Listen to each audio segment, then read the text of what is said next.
On October 25, 1555, the Emperor Charles V transferred the sovereignty of the Netherlands to his son Philip.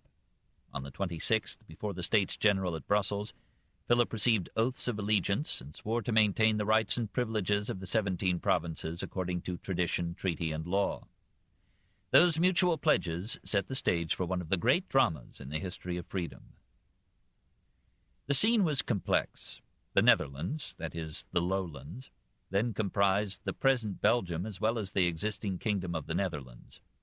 Dutch, Low German, was the language not only of the 7 northern provinces, Holland, Zeeland, Utrecht, Friesland, Groningen, Overijssel, and Gelderland, but also of 4 provinces, Flanders, Brabant, Mechlin, and Limburg, in northern Belgium, while Walloon, a dialect of French, was spoken in 6 southern provinces, Artois, Walloon-Flanders, Cambrai, Tournai, Hainaut, and Namur. All these and the neighboring Duchy of Luxembourg were under Habsburg rule. The people in 1555 were overwhelmingly Catholic, but their Catholicism was of the humane, humanist kind, preached by Erasmus a half-century back and generally practiced in Renaissance Rome. Not the somber, uncompromising type developed in Spain by centuries of war against Moslem infidels. After 1520, Lutheranism and Anabaptism seeped in from Germany, and then, more numerously, Calvinism from Germany, Switzerland, and France. Charles V tried to stem these inroads by importing the papal or episcopal form of the Inquisition and by proclaiming through placards the most terrible penalties for any serious deviation from Catholic orthodoxy. But after the weakening of his power by the Peace of Passau in 1552, these penalties were rarely enforced. In 1558, a Rotterdam crowd forcibly rescued several Anabaptists from the stake. Alarmed by the growth of heresy, Philip renewed the placards and their penalties. Fear spread that he intended to introduce the Spanish form of the Inquisition in all its severity. Calvinism was congenial to the mercantile element in the economy. The ports of Antwerp and Amsterdam were the central ganglia of North European commerce, alive with importation, exportation, speculation, and every form of finance. Insurance alone kept 600 agents in affluence. The rivers Rhine, Maas, Issel, Waal, Scheldt, and Lys, and 100 canals bore in silence a dozen varieties of transport. The winds of trade fed the fires of craft and factory industry in Brussels, Ghent, Ypres, Tournai, Valenciennes, Namur, Mechlin, Leiden, Utrecht, Haarlem. The businessmen who controlled these towns respected Catholicism as a tradition-rooted pillar of political, social, and moral stability, but they had no relish for its pompous hierarchy, and they liked the role given to the educated laity in the management of Calvinist congregations and policy. More immediately, they resented the taxes laid upon the Netherlands economy by the Spanish government. The peasantry suffered most and benefited least from the revolt. The greater part of the land was owned by magnates resembling the feudal lords of Germany and France, and it was these who organized the struggle for independence. Philippe de Montmorency, Count of Horn, held vast tracts in the southern provinces. Lamoral, Count of Egmont, had spacious estates in Flanders and Luxembourg and could afford to marry a Bavarian duchess. In several campaigns he fought with such dashing valor that he became a favorite of Charles and Philip. It was he who led Philip's army to victory at Saint-Quentin in 1557. In his princely palace he displayed a generous but extravagant hospitality and slipped embarrassingly into debt. Such men and many lesser nobles looked hungrily upon the wealth of the church and heard with envy of German barons who had enriched themselves by seizing ecclesiastical property. They thought that the king would do well to carve a round number of handsome military commanderies out of the abbey lands, so creating a splendid cavalry in place of a horde of lazy Epicureans telling beads. The richest and ablest of the great landowners was William of Nassau, Prince of Orange. The family owned large properties in the German province of Hesse-Nassau and in the district around Wiesbaden as well as in the Netherlands, while it derived its title from its little principality of Orange in southern France. Born in German Dillenburg in 1533, William was brought up as a Lutheran till he was 11. Then, to be eligible to inherit the lands of his cousin René, he was moved to Brussels and reconditioned as a Catholic. Charles V took a fancy to him, secured for him the hand of Anne of Egmont, heiress of the Count of Buren, and chose him as chief attendant at the historic abdication in 1555. Philip sent him, still a youth of 22, but already a master of Flemish, German, Spanish, French, and Italian, as one of his plenipotentiaries to negotiate the peace of Cateau-Cambrésis. There William handled himself with solid judgment and such watchful tongue that the French called him le taciturne, the silent. Philip made him a state councillor, a Knight of the Golden Fleece, and stadtholder of Holland, Zeeland, and Utrecht. But William developed a mind of his own, and Philip never forgave him. The young prince had graces of person as well as of purse. He was tall and athletic, carried no useless weight, and charmed all but his enemies by his eloquence and courtesy. As a military leader he was a consistent failure, but as a political strategist his flexible persistence and patient courage transmuted his defects into the establishment of a new state against the opposition of the strongest political and religious forces in Europe. He handled men better than armies, and in the long run this proved the greater gift. His foes charged him with changing his religion to suit his personal or political needs. It was probably so, but all the leaders of that century used religion as an instrument of policy. Many found fault with his marriages. His first wife having died, he negotiated for the hand of another wealthy Anne, daughter of the Protestant Maurice, Elector of Saxony. He married her with Lutheran rites in 1561, but did not declare himself a Protestant till 1573. Anne went semi-insane in 1567 and was deposited with friends. While she was still alive, William secured from 5 Protestant ministers permission to marry Charlotte de Bourbon of the royal house of France. This in 1575. She had fled from a nunnery and had embraced the Reformed faith. She died in 1582. After mourning her for a year, William took a 4th wife, Louise de Coligny, daughter of the admiral who had perished in the massacre of St. Bartholomew. Despite, perhaps because of these marriages, William was rich only in lands, poor in money. By 1560 he was almost 1,000,000 florins in debt. In a flurry of economy he dismissed 28 of his cooks. Philip fumbled ruinously in handling the Netherlands nobles. His father, reared in Brussels, knew these men, spoke their language, managed them judiciously. Philip, brought up in Spain, could speak neither French nor Dutch. He found it difficult to bend to the magnates graciously, to respect their customs and their debts. He frowned upon their extravagance, their drinking, and their easy ways with women. Above all, he could not understand their claims to check his power. They, on their part, disliked his somber pride, his penchant for the Inquisition, his appointment of Spaniards to lucrative posts in the Netherlands, his garrisoning of their towns with Spanish troops. When he asked for funds from the nobles and businessmen who constituted the States General, they listened coldly to his plea, through interpreters, that his father and the recent wars had left the treasury with great deficits. They were alarmed by his request for 1,300,000 florins and a further tax of 1% on realty and 2% on movable property. They refused to sanction these levies, but voted him only such sums as they deemed adequate for current needs. 3 years later he summoned them again and asked for 3,000,000 guilders. They yielded, but on condition that all Spanish troops be withdrawn from the Netherlands. He made this concession, but cancelled its conciliatory effect by getting papal permission to establish 11 new bishoprics in the Low Countries, and nominating to these sees men willing to enforce his father's decrees against heresy. When he sailed for Spain on August 26, 1559, never to see the Netherlands again, the economic and religious outlines of the great struggle were taking form. 2. Margaret of Parma, 1559 to 1567. Philip had appointed as his regent Margaret, Duchess of Parma, a natural daughter of Charles V by a Flemish mother. She had been brought up in the Netherlands, and despite long residence in Italy, she could understand the Flemings, if not the Dutch. She was neither bigoted nor intolerant, but was a devout Catholic who, annually in Holy Week, washed the feet of 12 maidens and gave them marriage dowries. She was an able and kindly woman, uncomfortably lost in a maelstrom of revolution. Her authority was limited by advisers whom Philip had designated. Egmont and Orange were in her Council of State, but finding themselves consistently outvoted by the 3 other members, they ceased to attend. In the resultant triumvirate, the dominant personality was Antoine Perronneau, Bishop of Arras, known to history as Cardinal de Granvelle. He was a man of good character, according to his lights. Like Margaret, he was inclined to peaceful means in dealing with heresy, but he was so dedicated to Catholicism and monarchy that he found it hard to understand dissent.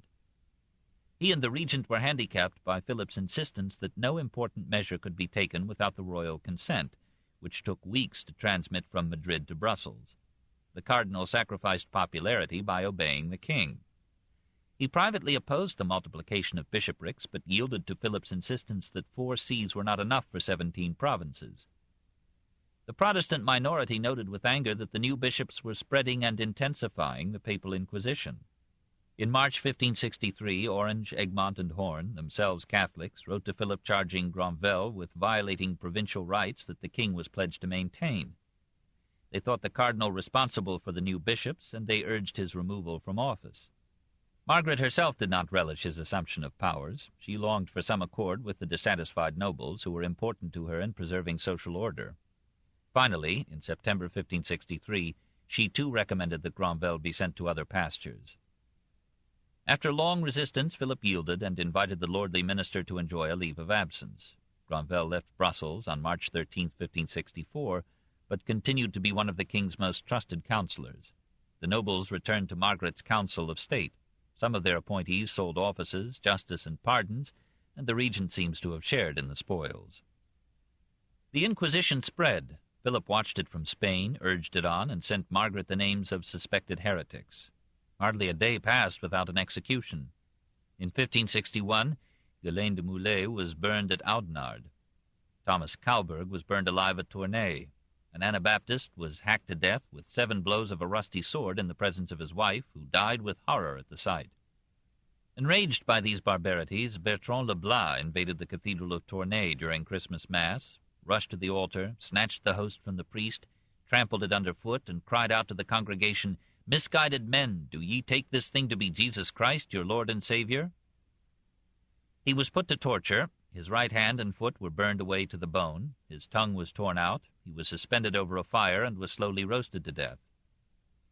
At Lille, Robert Ogier, his wife, and his sons were burned because they called the worship of the consecrated host a blasphemous idolatry. The Torquemada of the Netherlands was Peter Titelman, whose methods were so arbitrary and brutal that the city council of Bruges, all Catholic, denounced him to the regent as a barbarian who dragged people from their homes, tried them without any legal checks, forced them to say whatever he wished, and then condemned them to death. And the magistrates of Flanders, in an earnest address to Philip, begged him to end these enormities. Margaret timidly asked the inquisitor to conduct himself with discretion and modesty, but the executions continued. Philip supported Titelman and bade the regent enforce without mercy or delay the decrees recently issued by the Council of Trent in 1564. The Council of State protested that several of these decrees violated the recognized privileges of the provinces, and it suspended their publication. William of Orange, anxious to keep the Netherlands united in the preservation of their traditional political liberties, proposed a policy of toleration far in advance of his time. "The king errs," he told the Council of State, "if he thinks that the Netherlands can indefinitely support these sanguinary edicts. However strongly I am attached to the Catholic religion, I cannot approve of princes attempting to rule the consciences of their subjects and wanting to rob them of the liberty of faith." Catholics joined with Protestants in branding the edicts as tyrannical. Egmont was sent to Madrid to ask for a mitigation of the edicts. Margaret privately seconded the request. Egmont was feted in Spain, but came back empty-handed. The bishops of Ypres, Namur, Ghent, and Saint-Omer addressed a petition to Philip in June 1565, begging him to soften the edicts and to admonish the people by gentleness and fatherly love, not by judicial severity. To all such protests, Philip replied that he would rather sacrifice 100,000 lives than change his policy, and in October 1565 he sent this plain directive to the agents of the Inquisition. "As to the Inquisition, my will is that it be enforced, as of old and as is required by all law, human and divine. This lies very near my heart, and I require you to carry out my orders. Let all condemned prisoners be put to death, and suffer them no longer to escape through the neglect, weakness, and bad faith of the judges. If any are too timid to execute the edicts, I will replace them by men who have more heart and zeal." Margaret obeyed Philip and ordered full enforcement of the edicts on November 14, 1565. Orange and Egmont again withdrew from her council. Orange, other nobles, and many magistrates refused to enforce the edicts. Protestants poured forth pamphlets and broadsheets denouncing the persecution. Foreign merchants, sensing revolution in the air, began to leave the Low Countries. Stores closed. Trade languished. Antwerp seemed dead. Many Netherland Protestants fled to England or Germany. In England, they helped to develop those textile industries which in the 17th century competed with the United Provinces and in the 18th led the Industrial Revolution. Many of the lesser nobles secretly adopted the Protestant creed. In December 1565, some of these, Louis, Count of Nassau, the chivalrous younger brother of William, Philip van Marnix, Lord of St. Aldegond, his brother, Jean van Marnix, Lord of Toulouse, Hendrik, Count of Brederode, and others, met in the palace of the Count of Culemborg in Brussels, drew up a compromise denouncing the introduction of the Inquisition into the Netherlands, and formed a league pledged to drive it from the country. On April 5, 1566, some 400 of these minor nobles marched to the palace of the regent and presented to her a request that she ask the king to end the Inquisition and the edicts in the Netherlands, and that all enforcement of the edicts be suspended until Philip's reply was received. Margaret replied that she would communicate their petition to the king, but that she had no authority to suspend the edicts. However, she would do all in her power to mitigate their operation. One of her counselors, seeing her frightened by the number and the resolution of the petitioners, reassured her, "What, madam, is your highness afraid of these beggars?" Or ces gueux. The Confederates defiantly accepted the name. Many of them adopted the coarse gray costume, the wallet and bowl then characteristic of mendicants. "Vive les gueux!" became the battle cry of the Revolution, and for a year it was these younger nobles who led and nourished the revolt. Margaret apprised Philip of the request and its wide popular support, and renewed her efforts to bring him around to moderation. He answered in an apparently conciliatory mood on May 6, 1566. He hoped that heresy could be suppressed without further shedding of blood, and he promised to visit the Netherlands soon. The Council of State sent to him Florent de Montmorency, Baron of Montigny, and the Marquis of Bourguignon, to reinforce the regent's plea. Philip received them handsomely, wrote to Margaret on July 31st, consenting to the abolition of the Episcopal Inquisition in the Netherlands, and offering a general pardon to all for whom the regent should recommend it. The Calvinists, Lutherans, and Anabaptists of the Netherlands took advantage of this lull in the storm to bring their worship out in the open. Protestant refugees returned in considerable number from England, Germany, and Switzerland. Preachers of all kinds, ex-monks, learned theologians, ambitious hatters, curriers, and tanners, addressed large gatherings of fervent men and women, many of them armed, all chanting psalms and crying "Vive les gueux!" Near Tournai, Ambrose Villa, who had studied with Calvin, preached to 6,000 on June 28, 1566. 2 days later, on the same spot, another minister addressed 10,000. A week later, 20,000. Half of Flanders seemed to have gone Protestant. On Sundays, the churches and towns were almost empty, while the townspeople attended the Protestant assemblies. When word went about the province of Holland that the eloquent Peter Gabriel was to preach at Overeen near Haarlem, Protestants by the thousands flocked there and shook the fields with their psalms. Near Antwerp, the Protestant assemblages numbered 15,000, some said 30,000, nearly every man armed. The regent ordered the magistrates of Antwerp to prevent such gatherings as a danger to the state. They replied that their militia was inadequate and unreliable. Margaret herself, since the departure of the Spanish garrisons, had no troops at her disposal. Antwerp was in such turmoil that economic life was seriously impeded. The regent asked William of Orange to go there and arrange some peaceful settlement between Catholics and Protestants.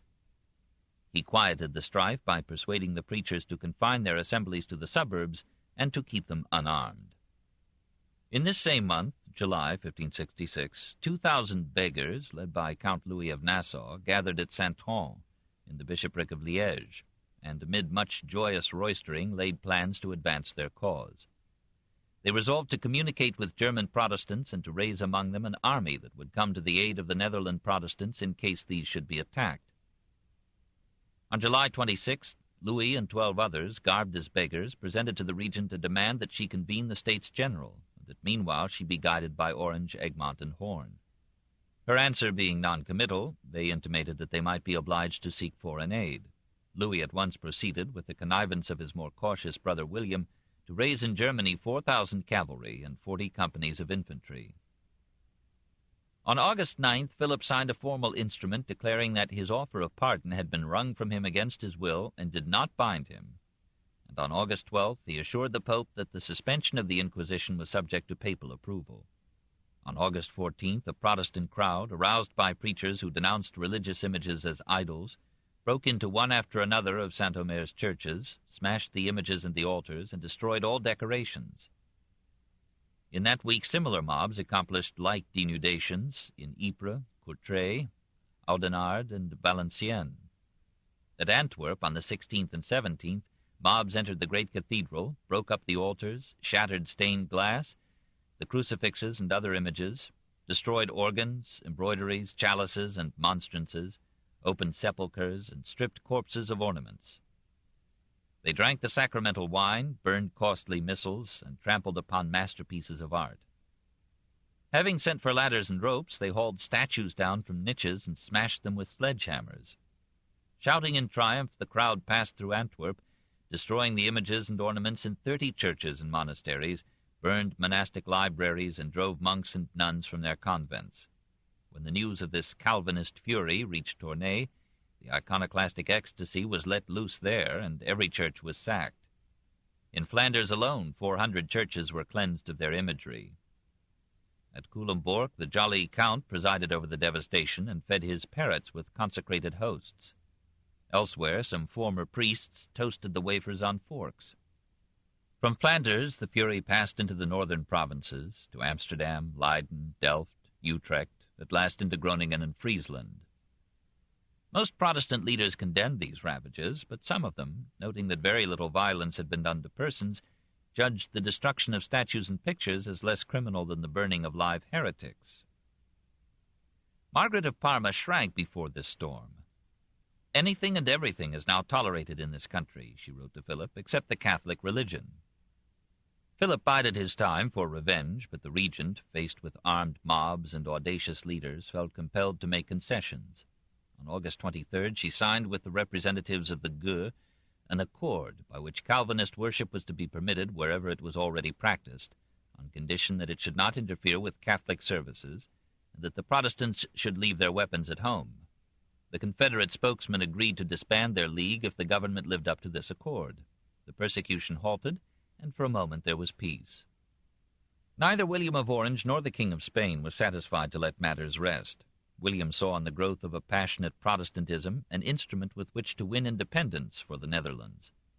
Though still nominally a Catholic, he resigned all his state offices, organized his own system of espionage, and went to Germany on April 22, 1567, to seek soldiers and funds. 5 days later, the Duke of Alva left Spain, commissioned by Philip to raise and use sufficient troops to avenge the Calvinist riots and stamp out, by uncompromising force, all heresy, rebellion, and freedom in the Netherlands. 3. Alva in the Netherlands, 1567 to 1573. Fernando Alvarez de Toledo, Duke of Alba, or Alva, now 59 years old, was a figure out of El Greco. Straight, tall, thin, with dark eyes, yellow skin, silver beard. At 20, he had inherited his illustrious title and extensive estates. He had entered early upon a military career, in which he distinguished himself by courage, intelligence, and severity. Philip attached him to his innermost council and listened congenially to his advice. In this emergency, his judgment was that of a soldier trained in Spanish discipline and piety. Crush the rebels without mercy, for every concession strengthens the opposition. Philip gave him full powers and bade him Godspeed. Alva crossed to Italy and assembled there, chiefly from Spanish garrisons in Naples and Milan, a select army of 10,000 men. He dressed them in proud splendor, gave them the latest arms and armor, and solaced them with 2,000 prostitutes properly enrolled and assigned. He led them over the Alps and through Burgundy, Lorraine, and Luxembourg, and entered Brussels on August 22, 1567. Egmont met him with all submission and a gift of 2 rare horses. Margaret met him with regret, feeling that her brother had superseded and overruled her just when she had restored a humane order. When Alva garrisoned the larger towns with his Spanish troops, she protested, but the Duke coldly replied, "I am ready to take all the odium upon myself." Margaret asked Philip's permission to resign. He granted it with a comfortable pension, and in December she left Brussels for her home in Parma, mourned by the Catholics who revered her, and by the Protestants who foresaw how mild her greatest rigor would soon appear beside Alva's calculated brutality. The new regent and governor-general installed himself in the citadel at Antwerp and prepared to cleanse the Netherlands of heresy. He invited Egmont and Horn to dinner, feted them, arrested them, and sent them under strong guard to a castle in Ghent on September 7th. He appointed a Council of Troubles, which the terrified Protestants rechristened the Council of Blood. 7 of its 9 members were Netherlanders, 2 were Spaniards, but only these 2 had a vote, and Alva reserved to himself the final decision in any case that specially interested him. He ordered the council to ferret out and arrest all persons suspected of opposition to the Catholic Church or the Spanish government, to try them privately, and to punish the convicted without tenderness or delay. Agents were sent out to spy. Informers were encouraged to betray their relatives, their enemies, their friends. Emigration was forbidden. Shipmasters aiding emigration were to be hanged.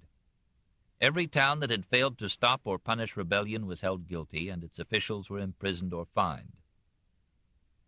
Thousands of arrests were made. In one morning, some 1,500 persons were seized in their beds and carried off to jail. Trials were summary. Condemnations to death were sometimes voted upon groups of 30, 40, or 50 at a time. In 1 month, January 1568, 84 residents of Valenciennes were executed. Soon there was hardly a family in Flanders that did not mourn a member arrested or killed by the Council of Troubles. Scarcely anyone in the Netherlands dared protest. The slightest criticism would have meant arrest. Alva felt his success tarnished by inability to lure William of Orange within his reach. The Council of Troubles drew up an indictment of the prince, his brother Louis, his brother-in-law Count Vandenberg, the Baron of Montigny, and other leaders as having encouraged heresy and revolt. Montigny was still in Spain. Philip had him jailed. William's son, Philip William, Count of Buren, was a student in the University of Louvain.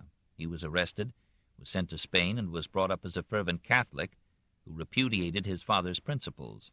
William was declared an outlaw whom anyone might kill with legal impunity. He proceeded with the organization of an army and directed his brother Louis to do likewise. He asked aid of the Lutheran princes, who responded feebly, and of Queen Elizabeth, who held back cautiously. Sums came to him from Antwerp, Amsterdam, Leiden, Haarlem, Flushing.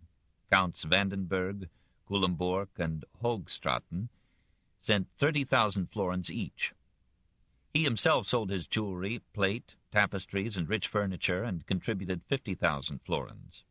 Soldiers were plentiful, for mercenaries released by a lull in the religious wars of France had returned to Germany penniless. Toleration was a necessary policy for William. He had to win Lutherans as well as Calvinists to his banner, and he had to assure the Catholics of the Netherlands that their worship would not be impeded by liberation from Spain. He planned simultaneous action by 3 armies. A force of Huguenots from France was to attack Artois in the southwest. Hoogstraten was to lead his men against Maastricht in the south. Louis of Nassau was to enter Friesland from Germany in the northeast.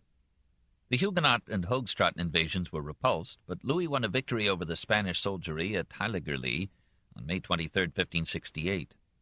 Alva ordered the execution of Egmont and Horn on June 5th to release for action the 3,000 troops that had guarded them at Ghent.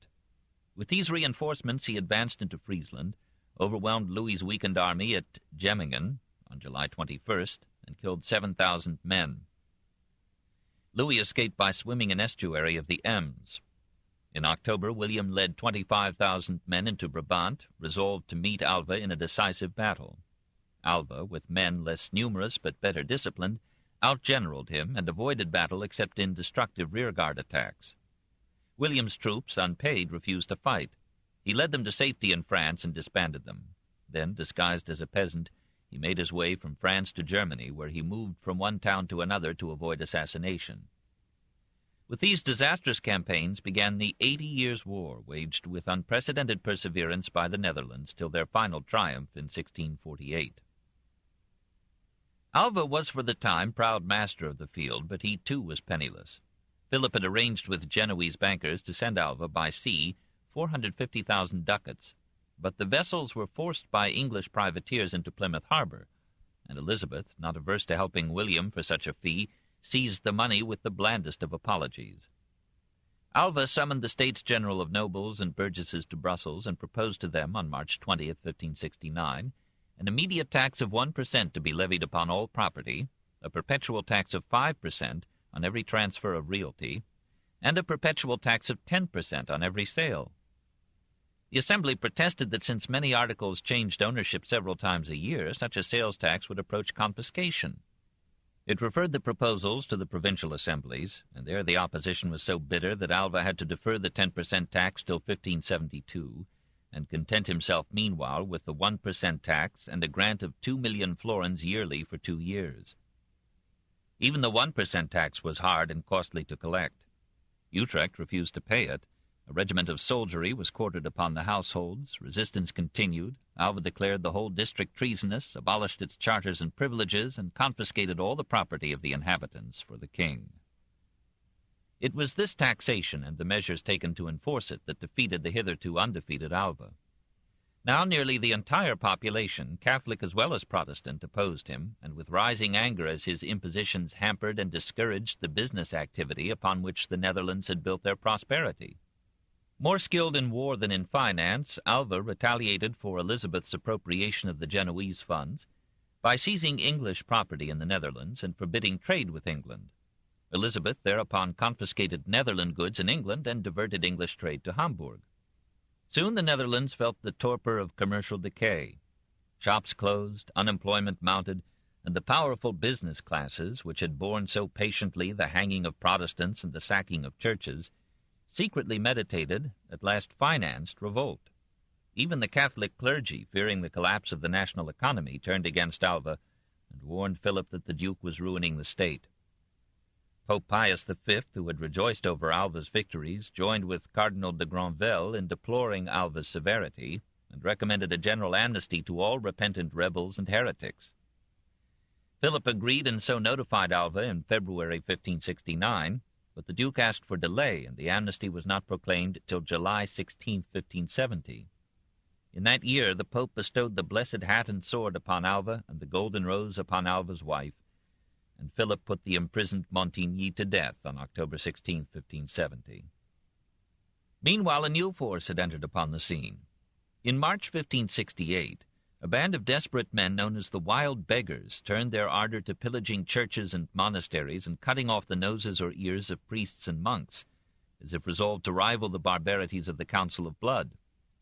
In 1569 to 1572, another group, calling themselves Beggars of the Sea, seized control of 18 vessels, received commissions from William of Orange, raided the Netherland coast, plundered churches and monasteries, preyed upon Spanish shipping, and replenished their provisions in friendly English ports, and even in distant La Rochelle, then held by Huguenots. Wherever a coastal town was left without a Spanish garrison, the Beggars of the Sea rushed in, captured strategic posts, and by their power to open the dikes made it dangerous for Spanish forces to approach. Alva could no longer receive supplies by sea. The principal cities of Holland, Zeeland, Gelderland, and Friesland, so protected, gave their allegiance to William of Orange and voted him supplies for war in July 1572. William moved his headquarters to Delft and declared himself Calvus et Calvinista, bald and Calvinist, which was truer of his head than of his creed. Now Philip van Marnix wrote the song Wilhelmus van Nassauwen, which became and still is the national hymn of the Netherlands. So encouraged, William organized another army and invaded Brabant. At the same time, Louis of Nassau, supported by Coligny, raised a force in France, entered Hainaut, and captured Valenciennes and Mons. This on May 23, 1572. Alva marched to recapture Mons, hoping thereby to discourage further support of Louis by France. William advanced southward to help his brother. He won some minor victories, but too soon exhausted his funds. His troops paid themselves by plundering churches and amused themselves by killing priests. Catholic opposition rose. When William's army neared Brussels, it found the gates closed and the citizens armed to resist. Resuming its march, it was but a league from Mons when it was surprised in its sleep by 600 Spanish soldiers. 800 of William's men were slaughtered before they could organize for defense. William himself barely escaped, fleeing with a remnant of his forces to Mechlin in Brabant. Meanwhile, the murder of Coligny and the massacre of St. Bartholomew ended all hope of aid from France. On September 17th, Mons fell to Alva, who allowed Louis and his surviving troops to leave unharmed. But Alva's general, Philippe de Novarme, on his own authority, hanged hundreds of the inhabitants, confiscated their property, and bought it in at bargain rates. William's failure in strategy, the excesses of his uncontrolled troops, and the barbarities of the beggars frustrated his hopes of uniting Catholics, Calvinists, and Lutherans to oppose Alva's tyranny. The beggars, who were nearly all ardent Calvinists, showed against Catholics the same ferocity that the Inquisition and the Council of Blood had shown against rebels and heretics. In many instances they gave Catholic captives a choice between Calvinism and death, and they unhesitatingly killed, sometimes after incredible tortures, those who clung to the old faith. Both sides in the conflict put to death many prisoners of war. Wrote a Protestant historian, on more than one occasion men were seen hanging their own brothers who had been taken prisoners in the enemy's ranks. The islanders found a fierce pleasure in these acts of cruelty. A Spaniard had ceased to be human in their eyes. On one occasion a surgeon at Bear cut the heart from a Spanish prisoner, nailed it on a vessel's prow, and invited the townsmen to come and fasten their teeth in it, which many did with savage satisfaction. It was these merciless beggars who defeated Alva. Resting from his campaigns, he bequeathed to his son, Don Federico Alvarez de Toledo, the task of recovering and punishing the cities that had declared for William or had surrendered to him. Alvarez began with Mechlin, which offered only a few shots of resistance. Priests and citizens came out in a penitent procession to beg that the town be spared. But Alva had ordered an exemplary revenge. For 3 days, Don Federico's troops sacked homes, monasteries, and churches, stole the jewels and costly robes of religious statuary, trampled consecrated wafers underfoot, butchered men and violated women, Catholic or Protestant. Advancing into Gelderland, his army overcame the feeble defenses of Zutphen, put nearly every man in the town to death, hanging some by the feet, drowning 500 by tying them in couples back to back and throwing them into the IJssel. Little Naarden, after a brief resistance, surrendered. It greeted the conquering Spaniards with tables set with feasts. The soldiers ate and drank, then killed every person in the town. They passed on to Haarlem, a Calvinist center which had shown especial enthusiasm for the revolt. A garrison of 4,000 troops defended the city so resolutely that Don Federico proposed to withdraw. Alva threatened to disown him if he desisted from the siege. Barbarities multiplied. Each side hanged captives on gibbets facing the enemy, and the defenders infuriated the besiegers by staging on the ramparts parodies of Catholic rites. William sent 3,000 men to attack Don Federico's army. They were destroyed, and all further efforts to relieve Haarlem failed. After a siege of 7 months, and after being reduced to eating weeds and leather, the city surrendered on July 11, 1573. Of the garrison, only 1,600 survived. Most of these were put to death. 400 leading citizens were executed. The rest were spared on agreeing to pay a fine of 250,000 guilders.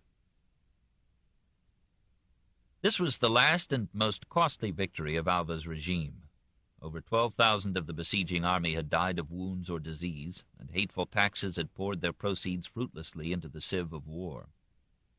Philip, who counted pennies rather than lives, discovered that Alva was not only unpopular but expensive, and that his generals' methods were uniting the Netherlands against Spain. Alva felt the veering of the wind and asked to be relieved. He boasted that he had executed 18,000 rebels, but the heretics were as strong as when he came. Moreover, they controlled the ports and the sea, and the provinces of Holland and Zeeland were completely lost to the king. The Bishop of Namur estimated that Alva in 7 years had done more harm to Catholicism than Luther and Calvinism had done in a generation. Alva's resignation was accepted. He left the Netherlands on December 18, 1573, was well received by Philip, and, aged 72, led the Spanish armies in the conquest of Portugal in 1580. Returning from that campaign, he fell into a lingering fever and was kept alive only by drinking milk from a woman's breast. He died on December 12, 1582, having lived a year on milk and a half a century on blood. 4.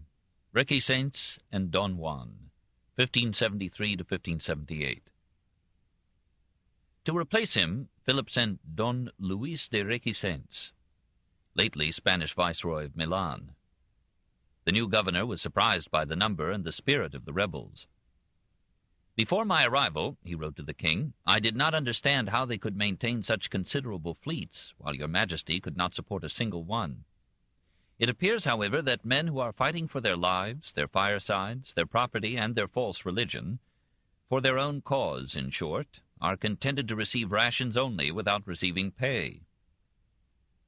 He begged Philip to allow him to grant a general amnesty to all but persisting heretics, to allow these to emigrate, and to abolish the 10% tax on sales. William of Orange saw in these proposals merely a play for time and a new device for extirpating Protestantism from the Netherlands.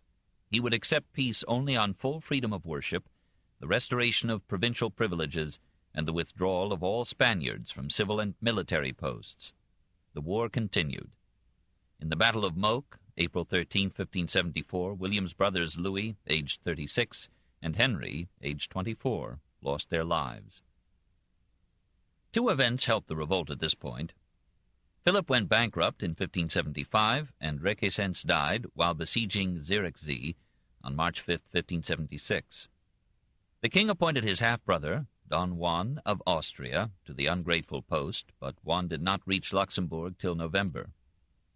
During this interval, the representatives of Holland and Zeeland signed at Delft, on April 25th, an act of pacification, which gave William supreme command on land and sea, the power of appointment to all political posts, and even, in emergency, the right to confer the protectorate of the Confederation upon a foreign prince. Speaking with his new authority, he appealed to the other provinces to join in expelling the Spaniards from the Netherlands. He promised liberty of conscience and worship to Catholics and Protestants alike. His appeal would probably have met with little response in the southern provinces had not the Spanish soldiery, cheated of pillage at Zierikzee, mutinied in July and begun a campaign of indiscriminate plunder and violence that terrorized Flanders and Brabant. The Council of State at Brussels reprimanded them. They defied it. The council declared them outlaws, but had no force to oppose them. William offered to send military protection and renewed his pledge of religious freedom. The council hesitated. The people of Brussels overthrew it and set up another council under Philippe de Croix, who opened negotiations with the prince. On September 26th, Ghent welcomed a body of troops sent by William to protect it from the Spanish mutineers. On October 19th, delegates from Brabant, Flanders, and Hainaut met at Ghent. They were reluctant to ally their states with the outlawed prince, but on the 20th the mutineers sacked Maastricht. On the 28th, the conferees, to secure the protection of William's troops, signed the Pacification of Ghent, which recognized him as governor of Holland and Zeeland, suspended all persecution for heresy, and agreed to cooperate in expelling all Spanish soldiers from their provinces. The States General of the southern provinces, meeting at Brussels, refused to sign the pacification, considering it a declaration of war against the king. Once more the mutineers reinforced William's arguments. On November 4, 1576, they seized Antwerp and subjected it to the worst pillage in Netherland history.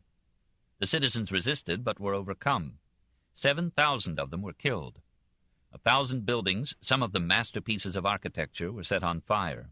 Men, women, and children were slaughtered in a delirium of blood by soldiers crying, "Santiago, España, a sangre, a carne, a fuego, a saco." St. James, Spain, to blood, to flesh, to fire, to sack. All through that night the soldiers plundered the rich city. Nearly every house was robbed. To extort confessions of hidden hoards, real or imaginary, parents were tortured in their children's presence, infants were slain in their mothers' arms, wives were flogged to death before their husbands' eyes. For 2 days more this Spanish fury raged on until the soldiers were sated with gold and jewelry and costly clothing, and began to gamble their gains with one another in streets still littered with the dead. On November 28th, the States General ratified the pacification of Ghent. It was a timely victory for the prince. When Don Juan sent word from Luxembourg that he was about to enter Brussels, the States General replied that it would not receive him as governor unless he accepted the pacification, restored the charters of the provinces, and dismissed all Spanish troops from the Netherlands. The Don, brave in battle, muddled in diplomacy, soldierless and penniless, fretted the winter through in Luxembourg, then, on February 12, 1577, signed the Perpetual Edict, which committed him to the pacification and the provincial liberties. On March 1st, Juan made a ceremonial entry into Brussels, and the city was delighted to have so handsome and powerless a governor. The Spanish troops departed, and peace smiled for a moment upon the ravaged land. Juan's dreams were larger than his purse. After his exploits at Lepanto and Tunis, this helpless majesty chilled his romantic blood. Nearby, in England, the lovely Mary Stuart was a prisoner of that ogress Elizabeth. Why not collect an army and some ships, cross the water, depose one queen, marry the other, be king of England and Scotland, and bring those benighted regions back to Mother Church? Philip, who feared the gap between ducats and dreams, set his brother down as a fool. Juan proved it by suddenly leaving Brussels on June 11th, putting himself at the head of a Catholic Walloon regiment, and repudiating the pacification. After fruitless negotiations with Juan, the States General invited William to the capital. On his arrival on September 23rd, he was welcomed by a large part of the Catholic citizenry as the only man who could lead the Netherlands to freedom. On October 8th, the States General notified Don Juan that it no longer recognized him as governor, but would accept in his place a prince of the blood. On December 10, 1577, all the provinces except Namur bound themselves together in the Union of Brussels. The Catholic members of the States General, fearing William's Calvinism, asked Matthias, Archduke of Austria, to accept the government of the Netherlands. The youth of 20 came and was installed on January 18, 1578, but William's supporters persuaded the new governor to appoint him as his lieutenant, actually the master of administration and policy. Only mutual toleration of religious diversity could have preserved this association, and intolerance shattered it. The Calvinists of Holland, like the Catholics of Spain, held that only unbelievers could practice toleration. Many of them openly called William of Orange an atheist. The Calvinist preacher Peter de Thanes charged him with making the state his god and changing his religion as others changed their clothes. The Calvinists were, and till 1587 remained, only a tenth of the population in the province of Holland, but they were active and ambitious, and they were armed. They won control of the political assemblies. They replaced Catholic with Protestant magistrates. In 1573, the Estates, or Provincial Council, forbade all Catholic worship in Holland, on the ground that every Catholic was a potential servant of Spain. By 1578, Calvinism was almost universal in Zeeland and was politically, not numerically, dominant in Friesland. Waves of image-breaking swept over Holland and Zeeland in 1572, and after 1576 in other provinces, even in Flanders and Brabant. All association of religion with art was repudiated as idolatrous or profane. Churches were stripped of pictures, statues, crucifixes, and decoration. Gold and silver vessels were melted down. Bare walls remained. The beggars tortured Catholic priests and put some to death. William condemned these procedures, but connived at the seizure of political power by armed Calvinist minorities in Brussels, Ypres, Bruges, and all northern Flanders. At Ghent, the victorious Calvinists imprisoned the councillors, sacked and gutted churches and monasteries, confiscated ecclesiastical property, prohibited all Catholic services, burned monks in the marketplace, and set up a revolutionary republic. This in 1577. At Amsterdam, on May 24, 1578, armed Calvinists entered the town, banished the magistrates, replaced them with Calvinists, and gave the denuded churches to the Reformed worship. On the following day, a similar uprising transformed Haarlem. At Antwerp, which was now William's headquarters, the Protestants drove priests and monks from the city on May 28th. The prince berated his followers for their violence and persuaded them to let Catholic services be resumed. But in 1581, all Catholic worship was forbidden in Antwerp and Utrecht. The Calvinists charged that the priests had deceived the people with bogus relics and manipulated miracles, exhibiting fragments of the true cross, holding up old bones for adoration as those of saints, and secreting oil in the heads of statues to make them opportunely sweat. William mourned to see his years of labor for unity ending in division, chaos, and hate. The Calvinist democracy that had captured several cities was falling into such anarchy that men of property, Protestant as well as Catholic, began to wonder whether the new dispensation was not, for them, worse than the old, placards and all. William met this rising demand for order by negotiating with Francois, Duke of Anjou, to take over the governorship from the incompetent and negligible Matthias. But Anjou proved treacherous and worthless. As a culminating misfortune for the prince, a new Spanish army of 20,000 well-trained men was marching north under the ablest general of the age. In December 1577, Alessandro Farnese, Duke of Parma, brought his army to Don Juan in Luxembourg. On January 31st, 1578, they defeated the undisciplined forces of the States General at Gembloux. Louvain and a dozen minor towns opened their gates to the new conqueror. The States General of the Netherlands fled from Brussels to Antwerp. Don Juan, smelling new glory, caught a malignant fever and died at Namur, October 1st, 1578, aged 33.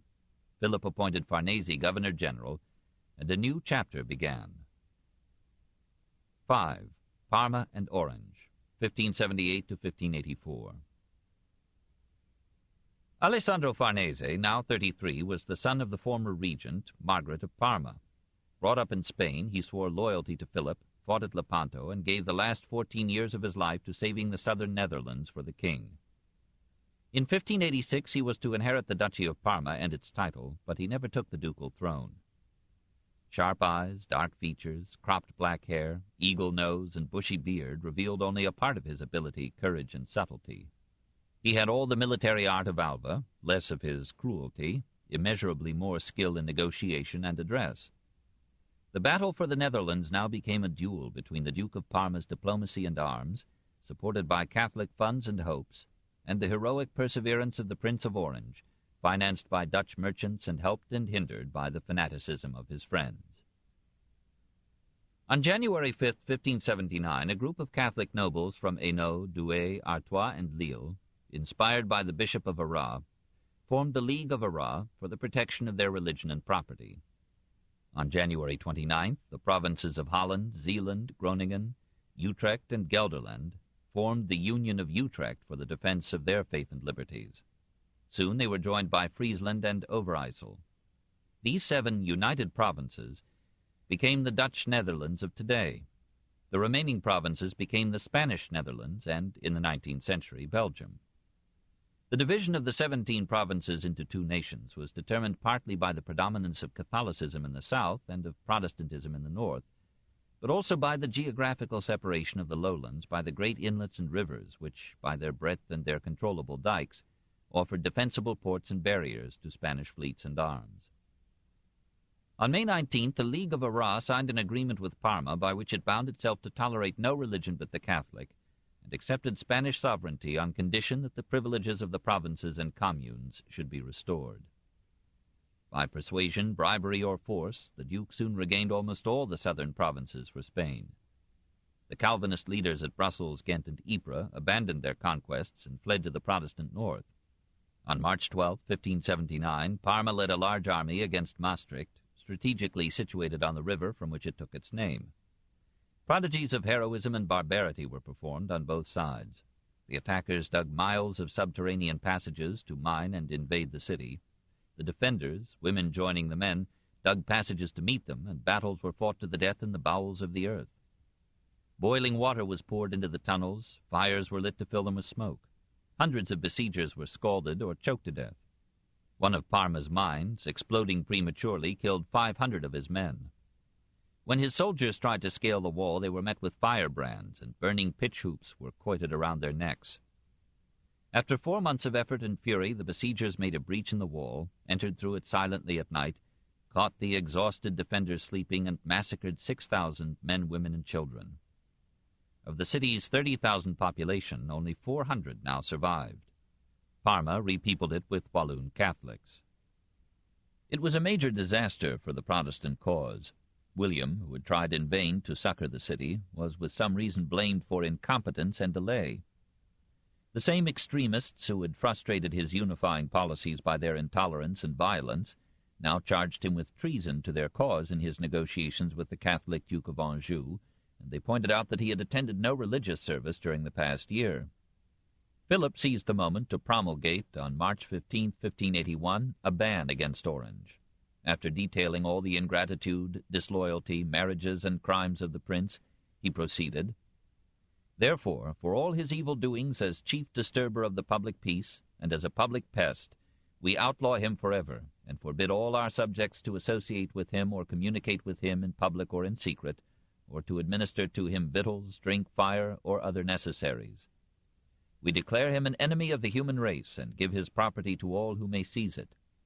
In order the sooner to remove our people from his tyranny and oppression, we promise, on the word of a king and as God's servant, that if one of our subjects be found so generous of heart that he shall find means of executing this decree, and ridding us of the said pest, either by delivering him to us dead or alive, or by depriving him at once of life, we will give him and his heirs landed property or money, as he will, to the amount of 25,000 gold crowns. If he has committed any crime of any kind whatsoever, we will pardon him. If he be not noble, we will ennoble him. The provincial estates replied to this ban by appointing William stadholder, or chief magistrate, of Holland and Zeeland on July 24, 1581. And 2 days later the representatives of Holland, Zeeland, Gelderland, Utrecht, Flanders, and Brabant signed at The Hague an act of abjuration, solemnly renouncing allegiance to the King of Spain.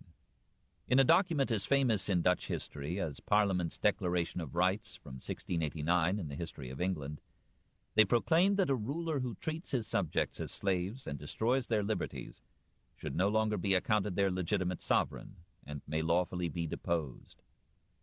William's own reply to the ban took the form of an apologia written for him by his chaplain and sent to the States General and to every European court. He welcomed the ban as a distinction. He charged Philip with incest, adultery, and the murder of his own wife and son. He expressed his readiness to resign his offices, to withdraw from the Netherlands, even to surrender his life, if he might thereby benefit his country. He signed the document with his motto, Je maintiendrai, I will hold fast.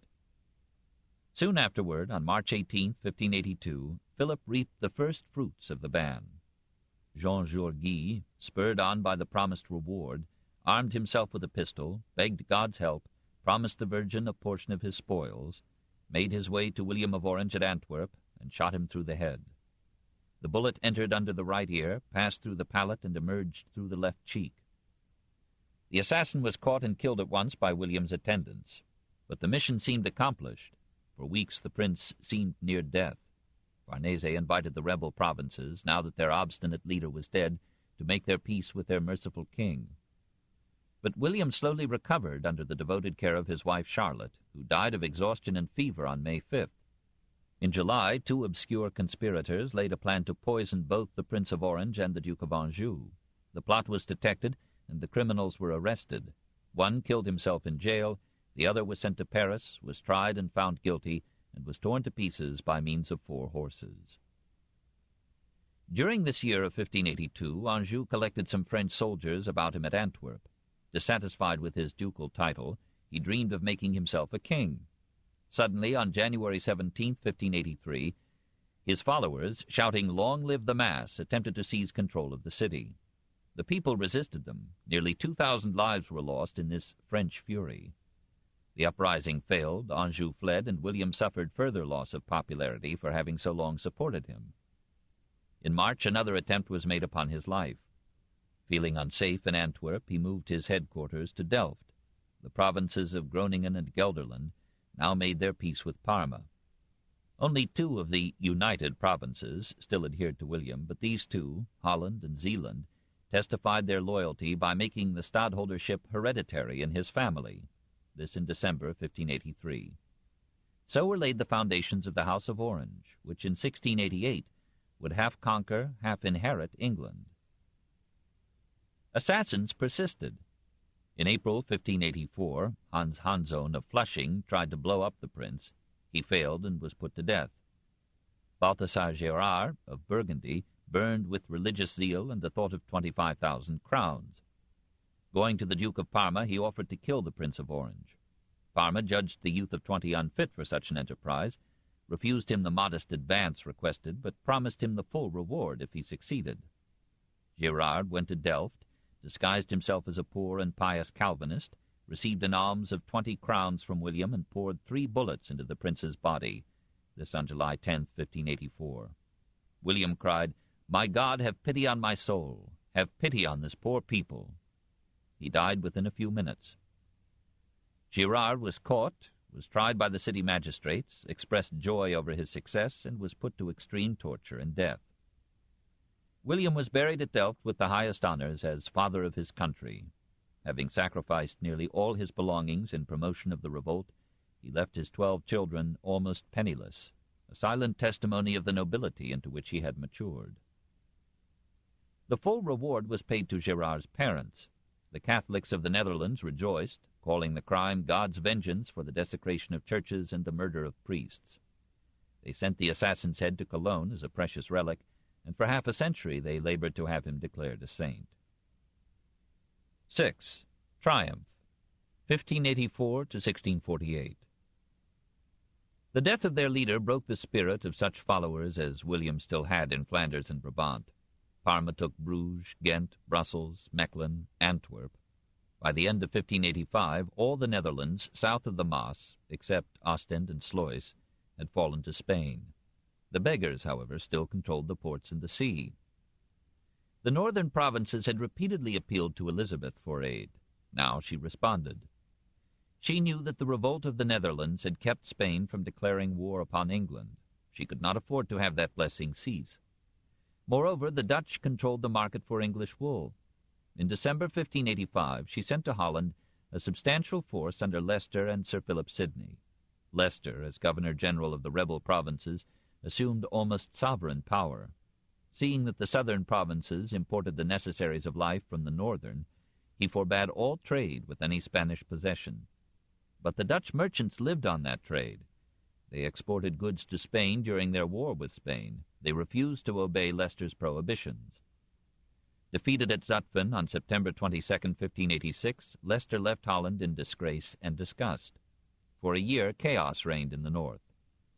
The little republic was saved by Parma's absorption in Philip's plan for the invasion of England, by Parma's diversions against Henry of Navarre in France, by Dutch control of the waters, by the wealth and the persistence of the Dutch merchants, by the political genius of Jan van Oldenbarnevelt, and by the military genius of Maurice of Nassau, William the Silent's son. Soon after his father's death, Maurice was chosen stadtholder of Holland and Zeeland. In 1588, aged 21, he was made Captain General and Admiral of the United Provinces. In 1590, Utrecht, Overijssel, and Gelderland conferred their stadtholderships upon him. Profiting from the Leiden lectures of Simon Stevin on mathematics, Maurice applied the latest science to ballistics, engineering, and siege. He trained the Dutch army to new cohesion and discipline. In a series of campaigns from 1590 to 1594, remarkable for swift movement and surprising strategy, he recaptured Zutphen, Deventer, Nijmegen, and Groningen. Parma, having wasted his skill and funds in Philip's vain sallies against England and Henry IV, died at Spa of exhaustion and wounds on February 20th, 1592. To succeed him, Philip appointed Archduke Ernest of Austria, who soon died. Then Cardinal Archduke Albert, who resigned his religious dignities and married the king's daughter, Isabel Clara Eugenia. Shortly before his own death in 1598, Philip bestowed upon Albert and Isabel sovereign rights in the Netherlands, with the proviso that if they died childless, the sovereignty was to revert to Spain. They proved to be capable and kindly rulers, unable to subdue the northern provinces, but establishing in the south a civilized regime under which ecclesiastical arts flourished in genial harmony with Rubens's nudes. A new figure appeared upon the scene in 1603. Albert had besieged Ostend for 2 years without success. An Italian banker, Ambrosio de Spinola, placed his fortune at the service of Spain, raised and equipped a force of 8,000 men, besieged and took Ostend. But even his immense riches could not offset the wealth of the Dutch merchants. They persisted in building and financing fleets that harassed Spanish shipping and threatened the line of gold between America and Spain. Tired of blockade and slaughter, Albert and Isabel urged negotiations with the Dutch, and Philip III, tired of bankruptcy, consented. Oldenbarnevelt, over the protests of Maurice, persuaded the Dutch to conciliation. A truce was signed in 1609 that gave the Netherlands 12 years' rest from the war. Internal concord varies inversely with external peace. Maurice resented the dominance of Oldenbarnevelt in the affairs of the Republic.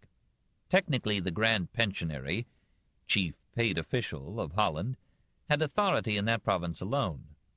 But since Holland had as much wealth and paid to the States General as much in taxes as all the rest of the United Provinces together, he wielded in the Federation a power commensurate with that wealth and with the force of his mind and character. Moreover, the landowners who ruled the provinces and the rich merchants who ruled the communes felt drawn to Oldenbarnevelt, who, like them, rejected democracy. Better overlorded, he said, than ruled by a mob. Maurice, turning to the people for support, found that he could win them if he made the Calvinist ministers his friends.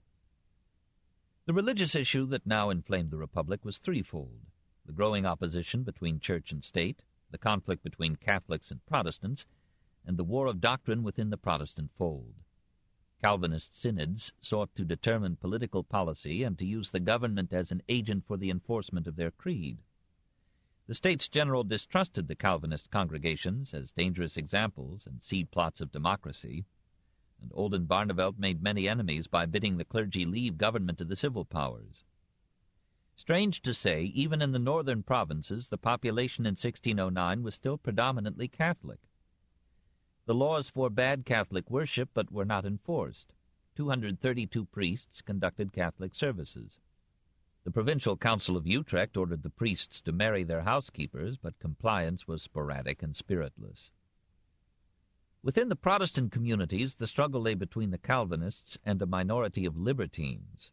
The latter were so called not as loose livers, but as favoring religious liberty, even for Catholics, and a liberal and humane interpretation of the Protestant theology.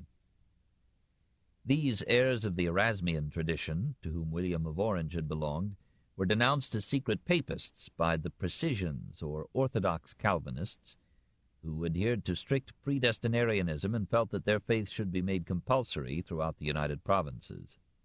Dirk Kornhert, who had served as secretary to the Prince of Orange, argued for freedom of worship in writings that established the literary language of Holland. An Amsterdam preacher, Jacobus Arminius, was assigned to refute Kornhert's views.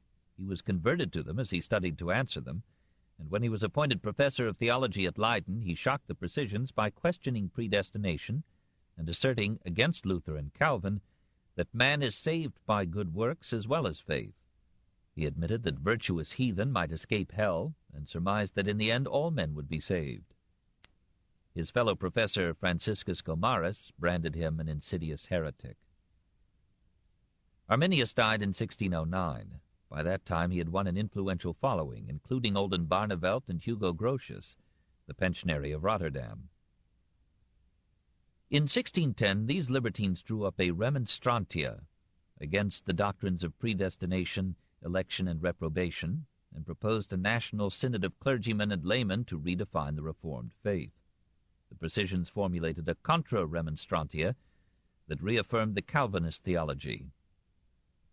God had, after Adam's fall, reserved a certain number of human beings from destruction and destined them to salvation through Christ. In this election God does not consider belief or conversion, but acts simply according to his pleasure. God sent his Son Christ for the salvation of the elect, and of them alone. The Gomarists insisted that such questions could be dealt with only by clergymen, and they so successfully labeled the Remonstrants as Papists, Pelagians, or Unitarians that a large majority of the Protestant population rallied to the precisian side. Maurice of Nassau moved from a scornful disregard of theological disputes to a tentative association with the Orthodox party, as offering him a popular basis for an attempt to regain national leadership. A battle of sermons and pamphlets ensued, of more than warlike bitterness.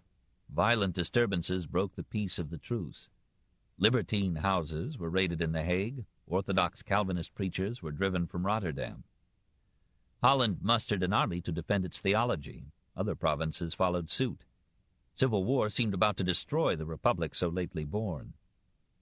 On August 4, 1617, Oldenbarnevelt put through the Council of Holland a scherpe resolutia, which Maurice thought sharp indeed, proclaiming the supremacy of the state in matters of religion, and directing the cities of the province to arm themselves for protection against Calvinist violence. Passing to Utrecht, he persuaded its provincial council to raise troops in support of Holland. On July 25, 1618, Maurice of Nassau, as legal head of the army, entered Utrecht at the head of an armed force, and compelled its new regiments to disband. On August 29th, the States General of the United Provinces ordered the arrest of Oldenbarnevelt, Grotius, and other Remonstrant leaders. On November 13th, a synod of the Reformed Church met at Dordrecht. gave the Remonstrant theologians a hearing, condemned them as heretics, and ordered all Remonstrant ministers dismissed from ecclesiastical or educational posts. The Arminians, like the Catholics, were placed under a ban and were forbidden to hold public assemblies or services. Many of them fled to England, where they were well received by the established church and strongly influenced the latitudinarian Anglicans. Oldenbarnevelt was tried by a special court which allowed him no legal aid. He was charged with having treasonably divided and endangered the Union, having sought to set up a state within the state. Outside the court, a flurry of pamphlets advertised to the multitude the faults of his private life. He defended himself with such eloquence and force that his children raised a maypole before his prison and confidently celebrated his coming release. On May 12, 1619, the court pronounced him guilty, and the sentence of death was carried out the next day. Grotius was condemned to life imprisonment, but through the ingenuity of his wife he escaped and lived to write a memorable book. Despite this triumph of intolerance, religious liberty grew in the provinces. The Catholics were too numerous to be suppressed, and the doctrinal decrees of the Synod of Dort could not be enforced. In the same year, 1619, the Mennonites freely founded at Rheinsberg their Quaker-like sect of Pelagianton, with whom Spinoza would find safe refuge.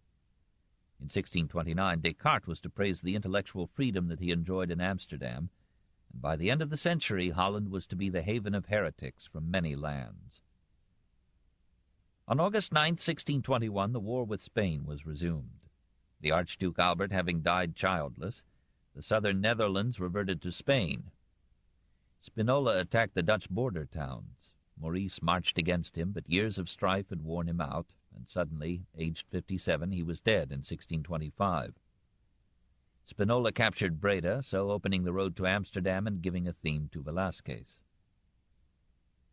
The Dutch recovered obstinately. Frederick Henry, who succeeded his brother as stadtholder, surprised enemies and friends by his hitherto hidden talents as statesman and general. Through the diplomacy of Francis Hersens, he secured an annual subsidy of 1,000,000 livres from Richelieu. He raised a new army. After long sieges, he took Hertogenbosch, Maastricht, Breda. Fortunately, Spinola had been recalled to Lombardy. Meanwhile, the Dutch merchants turned money into ships. For every victory on the sea expanded trade. In 1628, a Dutch flotilla under Piet Hein captured a Spanish squadron carrying gold from Mexico. Another Dutch fleet attacked a Spanish force of 13 vessels on the river Slack, destroyed it, and took 5,000 prisoners, this in 1631. The most brilliant of these naval victories was won by Lieutenant Admiral Martin Harpertson Tromp in the Downs, the English Channel between Dover and Deal. The Spaniards, resolved to regain control of the Netherlands ports from the Dutch, had assembled a new armada of 77 ships, manned by 24,000 men. Sighting it in the Channel, Tromp sent for reinforcements. On October 21, 1639, with 75 vessels, he sailed into close quarters with the enemy and sank, disabled, or captured all but 7 of the Spanish ships. 15,200 of the Spanish crews were killed in battle or were drowned. This Battle of the Downs ranks in Dutch history as the defeat of the Armada does in the history of England. It ended all claim of Spain to control the seas, cut the lifeline between Spain and her colonies, and shared with the French victory over the Spanish army at Rocroi in 1643 in closing the era of Spanish ascendancy in Europe. Deeply involved in the 30 Years' War, Spain decided to yield everything to the Dutch in order to be free to fight the French. At Münster, January 30, 1648, the Spanish plenipotentiaries signed the Treaty of Westphalia, ending the 80 Years' War in the Netherlands. The United Provinces were declared free of all bond to Spain. Their conquests were recognized. Rhine commerce was to reach the North Sea through Dutch ports alone, and freedom of trade was conceded to Dutch merchantmen in the Indies east and west. So triumphantly ended the longest, bravest, and most cruel struggle for freedom in all history.